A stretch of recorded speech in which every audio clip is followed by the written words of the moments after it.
New Year's Eve.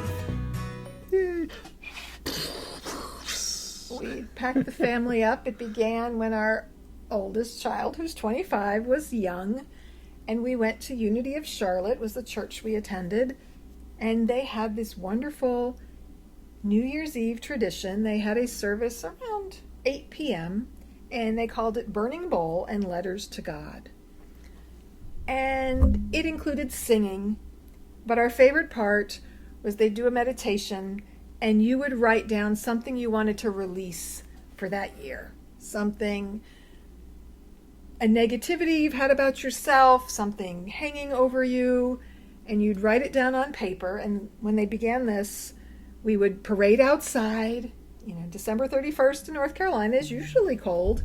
They had like a charcoal pit out there, and we would drop the paper into the fire and watch it burn. And then we'd parade back inside. My kids love that part. We'd do a song.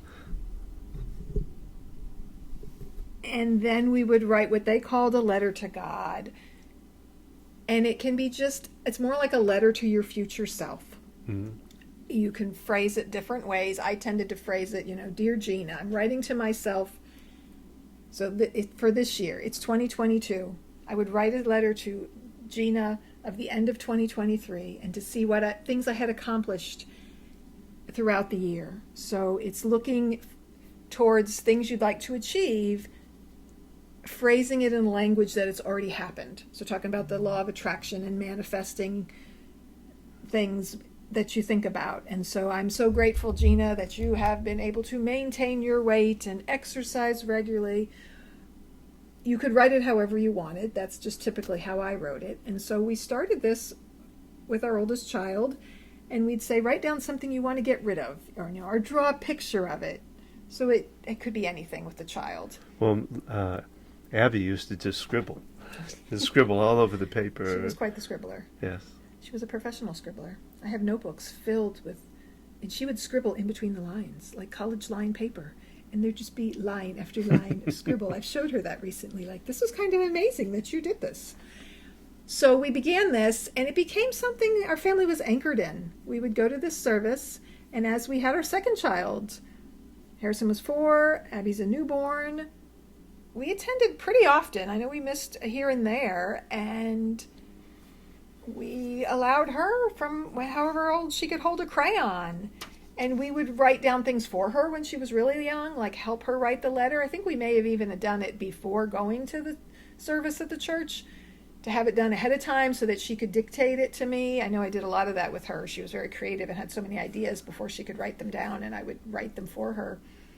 And then we started going to look at Christmas lights afterwards. And enjoying Christmas lights on our way home. And so we continued this for quite some time. And so we have many different memories. Well, I think it came to a little bit of a halt when Abby started going through the OCD. It was harder for her to go to those things. Right. So we kind of backed off for a couple of years there. There were years where we didn't. But then we end up going back, and we haven't. I don't know if we're going to do it this year or not. I don't know if they still have it or not, but we'll have to check. Yeah. So then because then as the kids got older, we added stopping and picking up ice cream and goodies. Yeah. And we'd come home and we'd stay up late together and we'd watch Dick Clark's New Year's Eve or play games together. And there were some years where we decided we just wanted to be together, and like driving across town to where the church was located for an 8 o'clock service that wasn't until 9. So some years we skipped it. And I always said we could still do the Burning Bowl and Letter to God ourselves.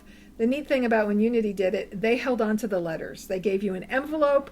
You addressed it to yourself. They even stamped it. Yeah. And then they held on to it. And then usually around October, they would mail it out. And it was so fun because some years we would keep it and open them up on New Year's Eve as we were driving to that next year's service. Yeah. And we had different traditions of reading these letters, sharing them if they chose to share them with us. And so we talked about doing it even when we didn't go to the Unity service, and we haven't. And so I declare this is the year that we do that. Because the other fun thing is later on, when Lexi came along, they started using flash paper. So instead of parading outside, we walked up to the front and put these little tiny pieces of paper, and they would just you almost light disappear. it they had a candle and it disappeared. So that was exciting and scary. I remember Lexi Lexi saying had a hard time with that the fear of it, but it was cool, and then we didn't have to parade outside.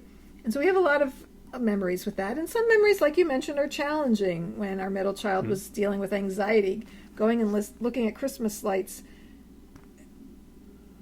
there was so much anxiety around it that it was a little bit like, we're doing this, we're going to have fun, and there was anxiety flaring. But we actually last year, where I work, the continuous care retirement community, started during COVID doing a festival of lights where they got sponsors and they decorated the campus with all kinds of lights. we drove through that. And then opened it to the public to come and drive through. And so we did that, and it wasn't as big as I thought it would be, yet it's like, it felt good. Like, here we are again, and Harrison's fiance was with us, and the 6 of us were together driving around looking at lights. So, hello, this is Don. And this is Gina. We're the Focused Healthy Family, and this is podcast number 34. And today we're going to be talking about New Year's and some ideas and maybe some tips around what you can do for something different at New Year's. But before we get to that, let's hear a word from our sponsor.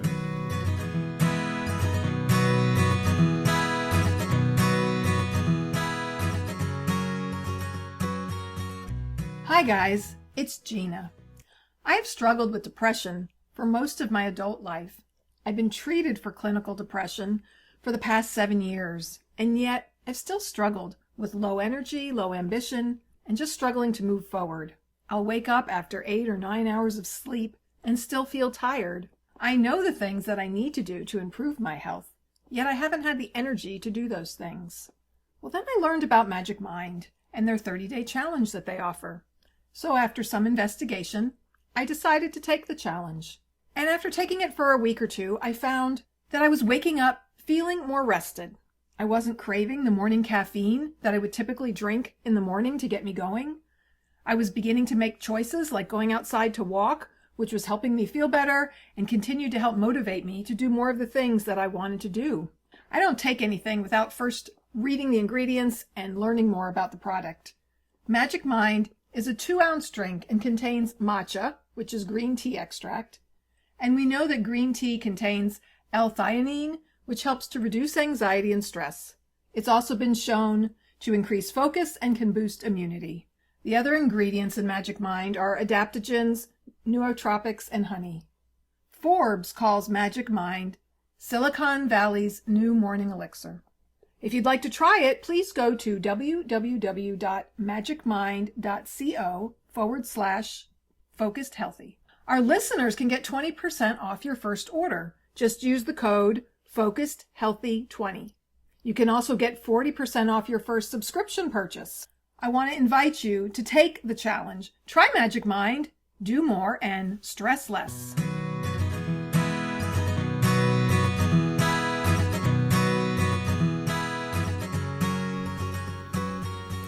And we're back, talking about New Year's Eve, New Year's Day, traditions, different ways to do things, stepping outside the box a little, not getting wrapped and lost into the idea of resolutions. Well, yeah, I've always had trouble making goals and resolutions. It was hard for me, I guess, to follow them.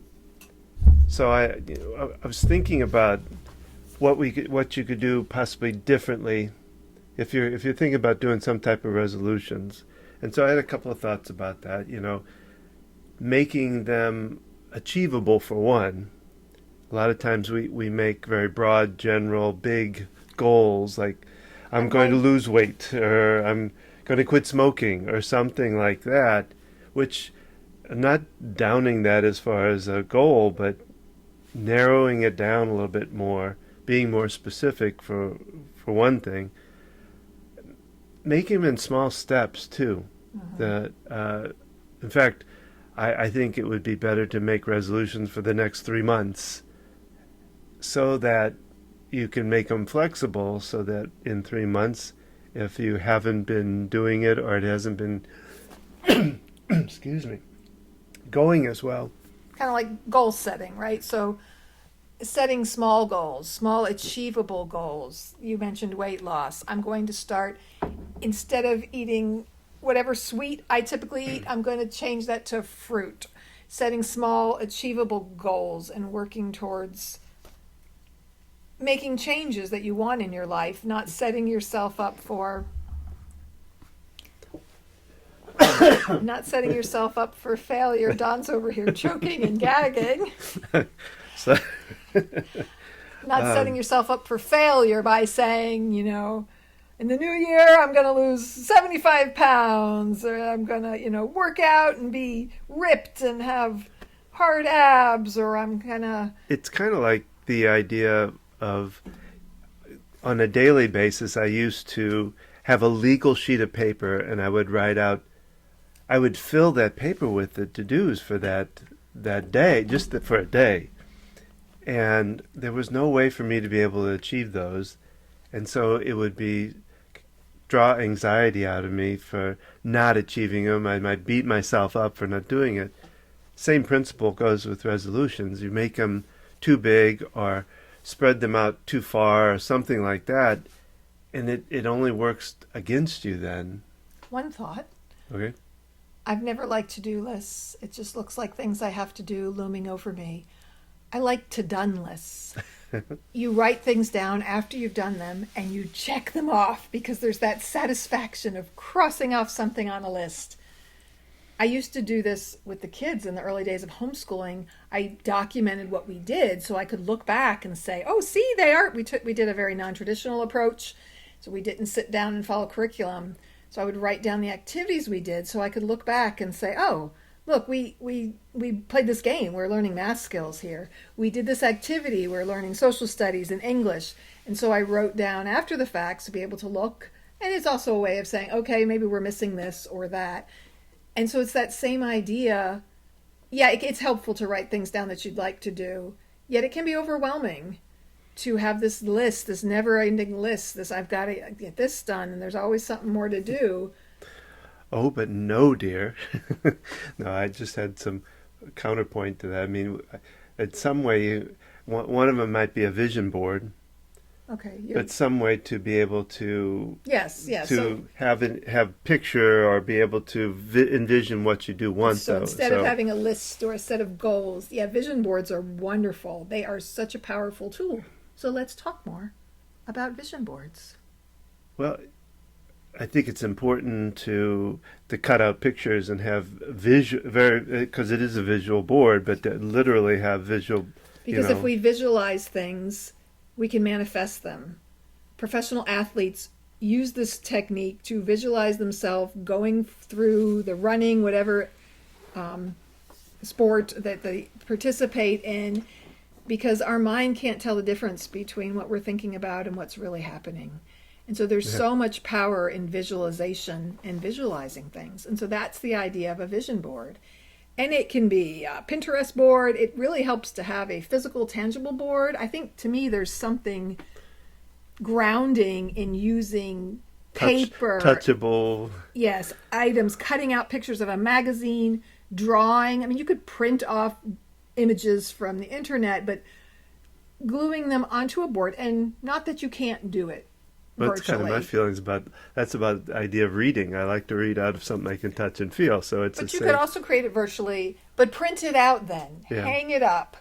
Put it as your screensaver. Put it in your bathroom.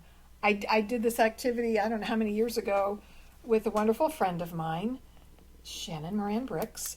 She hosted the event and supplied markers and magazines and words and positive phrases. And we got together to do it. And I still have that in my bedroom. And I keep thinking I need to work on a new one. But I had some things on there, things I wanted to do. And a lot of them I did. I had pictures of traveling. I had a map of the United States. I had images of the children. And all different kinds of things that I valued, that were important to me. And it really is powerful when we put our mind to what we want instead of what we don't want. Yes, law of attraction. focus, yes. Of manifesting things. I think years ago, remember that neighborhood down 218? My boss lived. Sycamore, wasn't it Sycamore? No, something? it's the one across from that one. Oh. There was a house in there that we loved. Don and I both love houses with big winding wraparound porches. And I want to say we took a picture of that house years ago. We had, this is like way back when our kids, Harrison was maybe little, and took a picture of it and put it on our vision board. I drove past that neighborhood when Lexi and I went to the beach, and I remembered it as we're driving by, and I'm like, I told her, that was our dream neighborhood. I was like, I need to drive through there again. I need to find that house again and take a picture of it. Yeah. Well, you know, part of that would also, I think, be helpful to have like an accountability partner, somebody that can help just.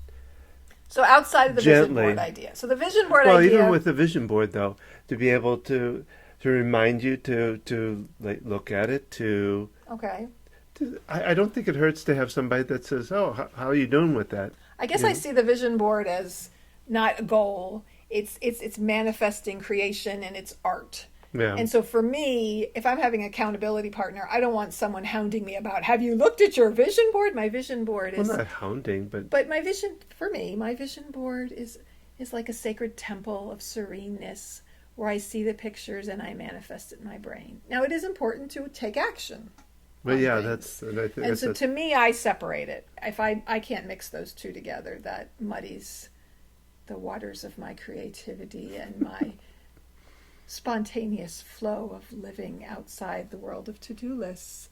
And I set goals and write things down because I know that helps me to remember it. And thus, my book, after years of trying to go virtual, I realized, Gina, you like to write things down. Even if you never read what you wrote, by writing it down, you remember it. So it's a powerful tool. So understanding what's helpful to us. But it can be such a fun project to do with the family with kids, to create a family vision board, to allow kids to create their own vision boards. Years ago, I bought a photo book for one of our kids and started cutting out pictures. And I still have it somewhere, and we never followed up with it. Yeah, cutting out from all those magazines and newspapers we get now. Now we have to go online and print out the pictures. There's many different ways of. I just think about how that has changed. You can go to you can buy stickers. Yeah, no, you can draw. You can just put words down. There's power in visualization of pictures. A picture's worth 1,000 words, said Gina, the writer.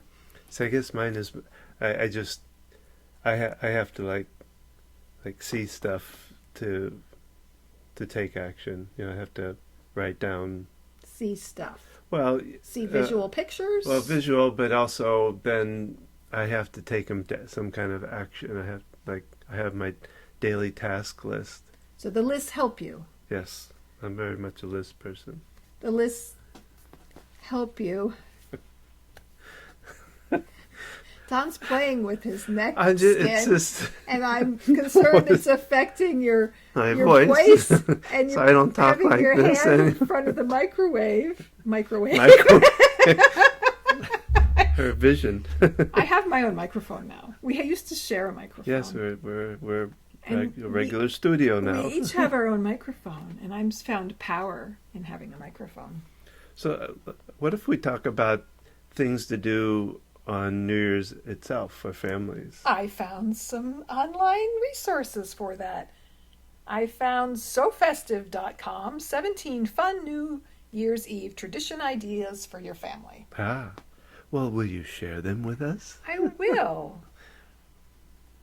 The first one is watch family videos from the year, and I never thought about that. We have family videos on, what were those tapes called? VHS. High 8, the small ones that you had to convert to the VHS. To a VCR. That we now need someone to convert to digital. Our son started doing that. So going through it, looking at videos, hopefully you're younger than us and can just have digital formats. But if you're not, there are places that will convert your old VHS tapes or reel-to-reel movies. It doesn't matter how old your kids are, if you're grandparents. And what a fun time to look at them, either New Year's or New Year's Day. Taking a family New Year's Eve picture There's another website I'm going to share as well, and they talk about taking a New Year's Day picture and everyone holding up a number for like when 2023. So they show a family and one kid's got the 2, someone's got the 0, someone's got the 2 and the 3. The mom and dad are hungover. So that no, I'm thinking about how it works for a family of 4. Why do you to say where they're at in the line of No, honey, the year 2023. Oh, I thought you the number 1 child and the second child. There's a 2 child, a 0 child, a 2 child, and a 3 child. Listening skills. I don't think you... Well. They show a picture of kids holding numbers, which can be fun, and it's okay if they hold them upside down. You could get into an issue if you have a family of 5 and there's only 4 numbers. Of course, you can amend that with hope they're not January, prison numbers for their kids. Or you can have a board with the year. The idea is that the picture is labeled with the year, and then you can have them every year to look at and reflect at. And when you're taking a family picture, it doesn't have to look like a magazine. Yes. We did family pictures. Goodness. 10 years ago, maybe more. Don did a lot of things in trade, growing his business. Oh, yeah. And it was a photographer you had worked with, and she came to the house, and our daughter wanted to wear one of her ballet costumes. And so we're like, okay. And then our youngest wanted to wear a costume, and so she was a puppy dog. She had the Christmas... Those were the best pictures. A Halloween, like a suit she put on with the hood, and it looked like a puppy dog. And we embraced it. And... They were great pictures. Because that's what she wanted to do. I still like that picture where we stood and we were like stacked, We went outside. We even walked around the neighborhood a little bit. She had us trying to catch us candidly. Yeah. Well, my favorite one, we were sitting by a tree in the yard and you were squatting down and our dog was in the picture. He knocked me over. We only had Olive, one dog at the time. And Olive was like reaching out to nudge at you and was knocking you over and you're laughing and she snapped the picture. And it's beautiful because it captures the essence of our family. And it's my favorite of the group. Yet you can also just be wearing whatever you're wearing. My mom, we do pictures with our family. We get together with my brother's sister, my brother's kids, my parents. And a couple times we used to go to her church for her professional photo years ago. And that was before our youngest was born. And we've done photos. My son is an amazing photographer. And she wanted to hire someone. So someone in her community, her 55 plus community, was a retired photographer. And so she paid him to come and take these professional photos. And they didn't come out so great. My son was like, his equipment is so old. I could have done a much better picture. And then the color quality came out really off and faded. And my sister was orange. And my mom wanted to do the thing where we all wore same colors. So I think we picked khaki pants and black tops because she wanted to try that idea. And so we did reluctantly. And it's not a terrible picture, but it's just like you said, faded, well, kind of yellowish. And the fact that she spent all this money paying this photographer when her grandson could have taken a picture that would have been 10 times the quality. Yeah. So I'm inviting you to embrace whatever with the holiday picture and letting kids be kids. So some other ideas. It talks about New Year's goals, and we've touched on that with resolutions and helping kids to understand goal setting and in a way that is, like you said, achievable, right? This whole idea of resolutions that we hear about in the media and that it's everywhere. And then people, I'm not going to do it because then I just fail, and there's just so much negativity surrounded. Let kids stay up late. I have that written down, actually. That's something we've done we used to play Monopoly on New Year's Eve. Oh, yeah. And play a game. Let the kids do charades. Stay up late. Watch the ball drop. Have its ramifications to be up late. yet to give. I remember when they were old enough to do that, because when they were really young, we still put them to bed.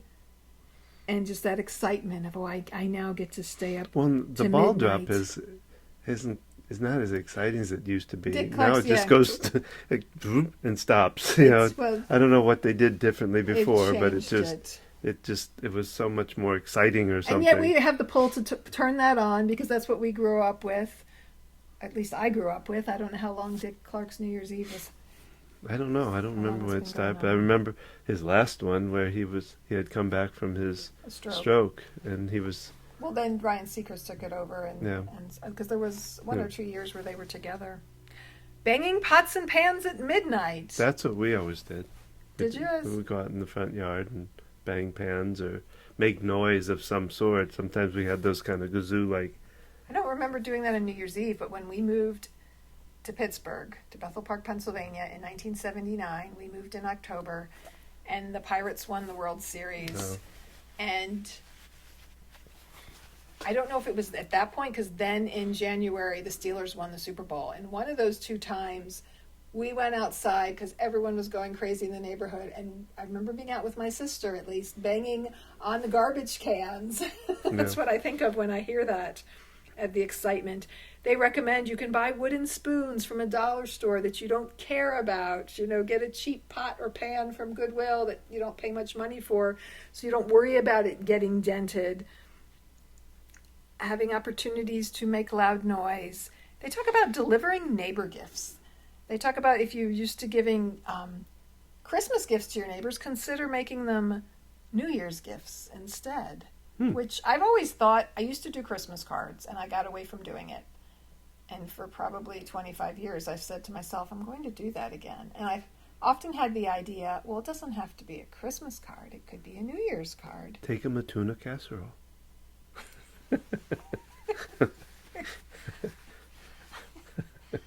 Okay, chicken casserole. You knocked me off my rhythm. And then there's a whole list on sofestive.com. Putting you back on your rhythm. New Year's Eve countdown bags. Celebrate New Year's Eve with a countdown bag for each hour. Having a special treat or snack or game to open every hour on the hour. That can be great for real young kids. Expensive, too. It doesn't have to be, Don. I know. It doesn't have to be. It could be cookies that you've made in one package. It could be all kinds of things. It doesn't have to be expensive. Frogs. White Elephant Gift Auction. I didn't quite get this far in this article, so I'm just reading this now. And if you go to sofestive.com, and I'll share the link, there is links to more details about these different games and activities. They talk about a dollar bill game for the New Year's, M&M game. There's just a list of different games that they talk about. Yeah, doing games are fun. The other website I found is called howdoesshe.com.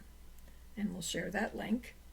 And I found this one. I was searching for, I read an article years ago about a gratitude jar. And she's got it on here where throughout the year, everyone puts things that they're grateful for, stores it in a jar or any kind of container. And then on either New Year's Eve or New Year's Day, you have a tradition of reading them and sharing them with each other. Which... You know, you talked about before for on the Christmas side of it, of making the chain with, you know, different things, positive messages and things. Maybe you could open that chain up and read them. Yeah, the chain we created, it's written on the outside, but you could create a closed chain. There's lots of different things you can do. You could create. You could even. I was thinking you could put positive messages up on the Christmas tree if you still have it up. Most people do. Yeah, I mean, you could create a positive message countdown chain and take one off at dinner and read the message to the family. You could do it on New Year's Eve. You got young kids who are antsy every hour, every half hour. Well, you could even play a treasure hunt game to find new things. Mm-hmm. That would be kind of a fun New Year's thing to do. Yeah, kind of thinking about the newness, the opportunity to start fresh. And so the new year it's an opportunity to do that. Yet we need to avoid getting caught up in the rut of, oh my God, I got to get this right. This is the new year. Because you can start your new year anytime in the year. You can declare your new year February. Maybe you had some tragedy, some difficult things, unexpected things happening around the holidays. Your personal fiscal year. You could make, well, you call May the 4th your rebirth day. The day Don survived his massive widowmaker 4 de Mayo. heart attack, and we celebrate it as his new birth day. So you can shift. I could also do my open heart surgery day too. Yes, which was the day after Halloween, which has a very interesting Yeah, we won't go down that path. stories. Those are stories to tell another time. Some other ideas they talk about making predictions for the year. So that kind of goes to the New Year's Eve letter that we talked about initially with the opening of our podcast today. Anticipating what you'd like to have happen for the new year. Writing it down, sealing it up, reading it later. Remembering it's not about beating yourself up if something didn't happen, but empowering yourself to see the positive, to see the things that can happen. She talks about creating a family word of the year. I have a friend who chooses a word of the year every year. Wow. Helen does that. We're going to have her on the podcast. Supercalifragilisticexpialidocious. That is a great word. That's awesome. So having a family word of the year, and I see with multiple kids, difficulty coming up with one. Each kid could have their own, and then you could agree on one that's the family word, and it's a good way to utilize that throughout the year. You know, our word is joy, and how can we bring that into our life? And can you embrace a child who wants a, shall I say, dark word? Black. Yeah. Dirt. Cold.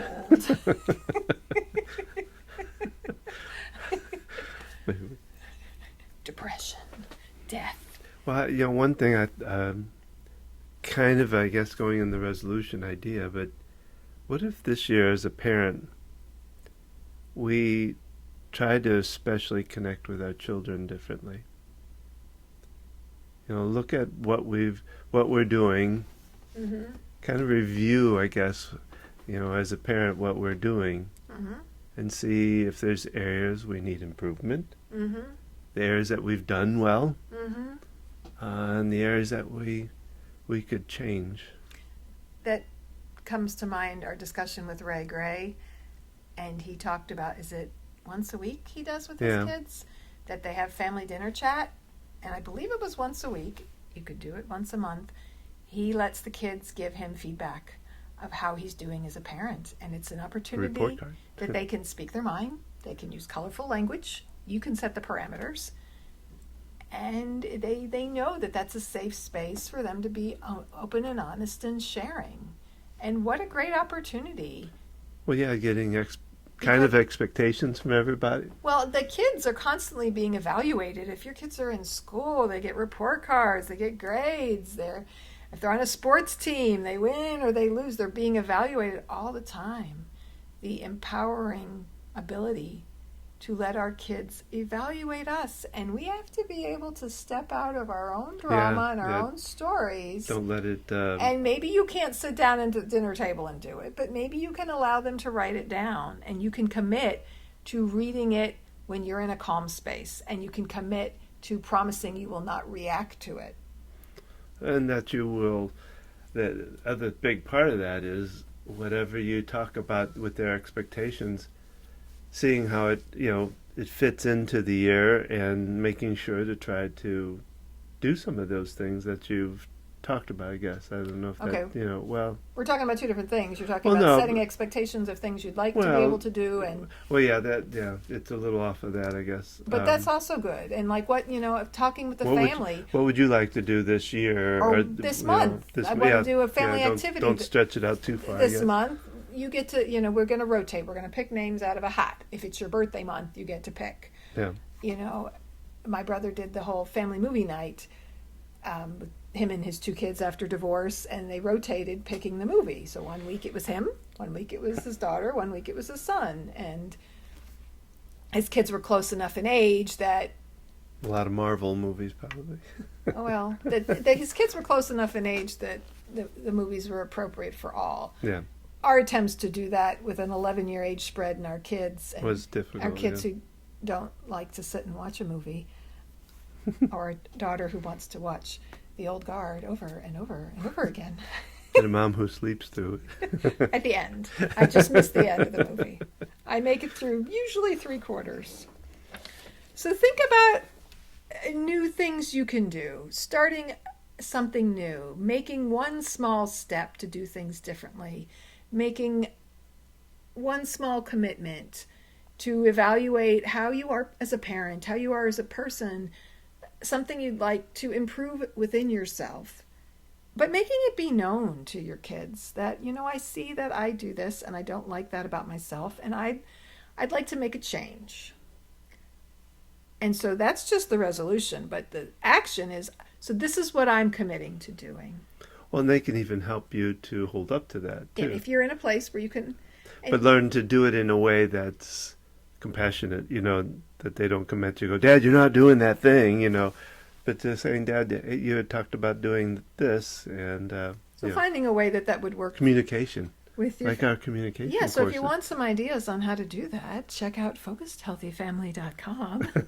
Workshops. Yes, we do our How to Talk workshops, which are really good for communication with families and anybody. Little shameless plug there. It's our podcast. It's our business. We can do what we want. How is it a shameless plug? Handprints. So some of these other ideas that she shares on howdoesshe.com. Having, kids' handprints, whether it be with paint or you can do it in stones. And it's just fun to look back over the years and see that as just get the hand out before the stone becomes solid. It's very important. Taking a family picture with the New Year's Eve digits. This is what I was describing before when you were very confused that you thought I was numbering the children. So she's the second child. He's a 0 child. Yeah, but there's two second children. Although what year was that? 2012, is that what? And making a time capsule mason jar. Having guests over as they arrive, have them write on a slip of paper a memory from the year. So this is like at a party, and then every hour you open up and read a memory. That could be a fun thing to do. There's a lot of... A memory. And then they talk about the gratitude jar, and they talk about writing down a negative trait or habit and throwing it into the fire if you have a fireplace, or finding an appropriate place to do that. Or just build one in the middle of your carpet. We need to put a warning on the beginning of this podcast that it might not be suitable for young ears. You're encouraging... Because of a fire on your carpet. Encouraging arson. Starting with something new. Doing something new or different. And so the tradition could be, we're going to do something new. And it looks different every year. A midnight care package. This one really intrigued me, and there's links to click on these to learn more about it. But they show a package hanging up in the air. It makes me think of a piñata, but it's fun gifts and fortunes that you put. It says for adults, but you could do that as a family and put them in, so somebody's going to know what they are. And then you open the package at the strike of midnight, and You can't bust it with a baseball bat like a piñata. You could. Oh. I think our time's up. Our time is up. That's our podcast for today.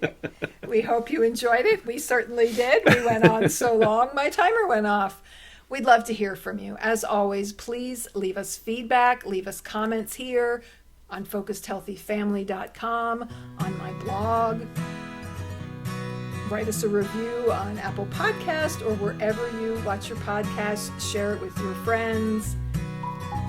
And do check out Focused Healthy Family to learn more about the programs. We're starting some new programs for January. We'd love to hear your thoughts and your ideas, and let us know if you're interested in those things. You can follow us on Facebook at Focused Healthy Family, Instagram, Gina at Focused Healthy Family. Basically, go to Focused Healthy Family. There's links to everything. And we want to say, have a really good, prosperous, and happy New Year, whatever year you're listening to this in. And find a way to bring something new in and release something old that you want to get rid of. And remember, how you speak to your children and how you speak to yourself shapes their future.